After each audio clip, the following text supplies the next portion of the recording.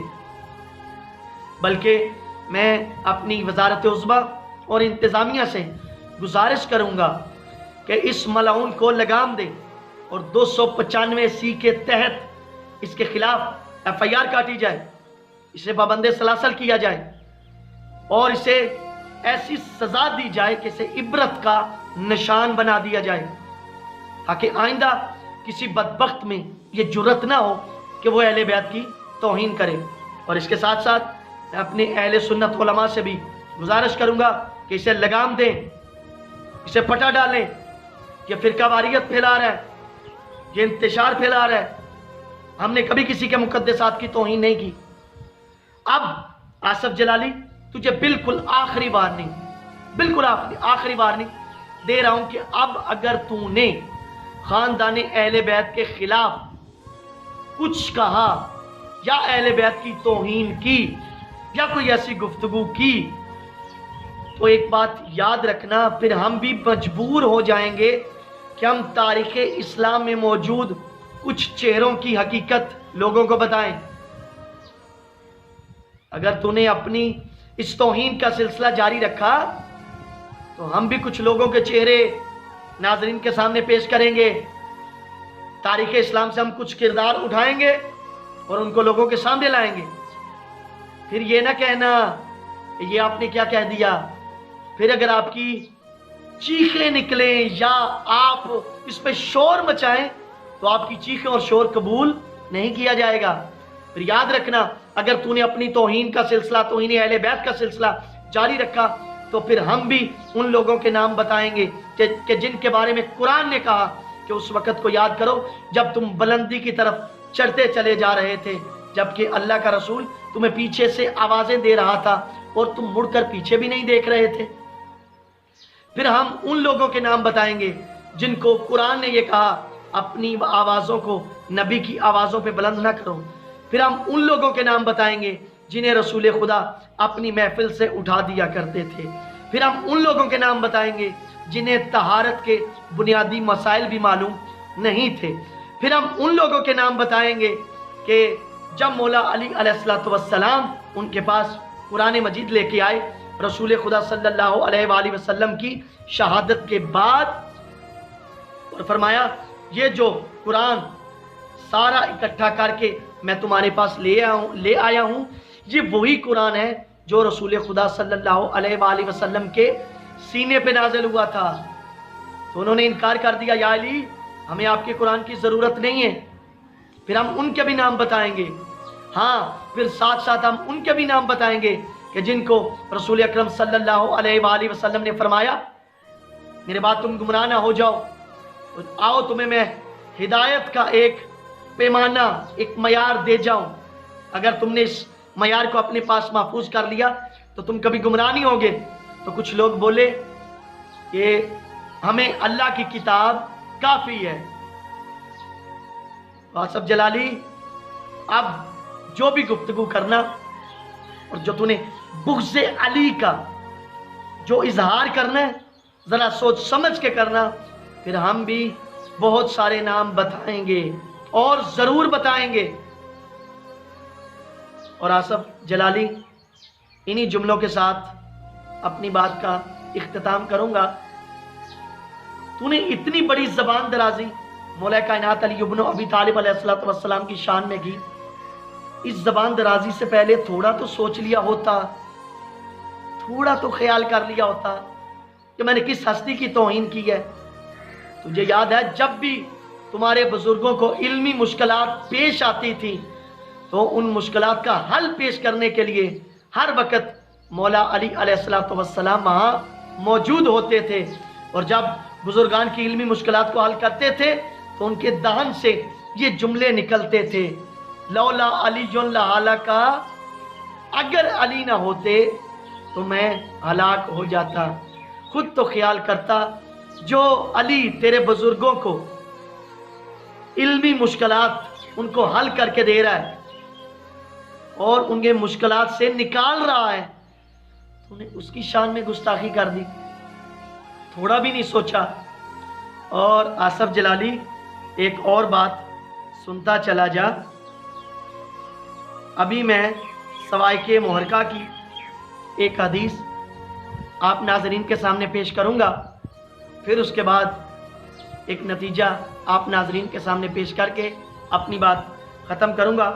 کتاب سوائق محرقہ صفحہ نمبر 126، اس کے اندر دو روایتیں موجود ہیں، میں دونوں آپ کے سامنے پڑھوں گا کہ 6 افراد پر مشتمل جو شورا تھی، شورا، مولا علی نے اس شورا میں کھڑے ہو کر ان کو اللہ کی قسم دے کر کچھ جملے کہے۔ میں سارے جملے تو آپ کے سامنے پیش نہیں کرتا، ان میں سے ایک جملہ آپ کے سامنے پیش کروں گا۔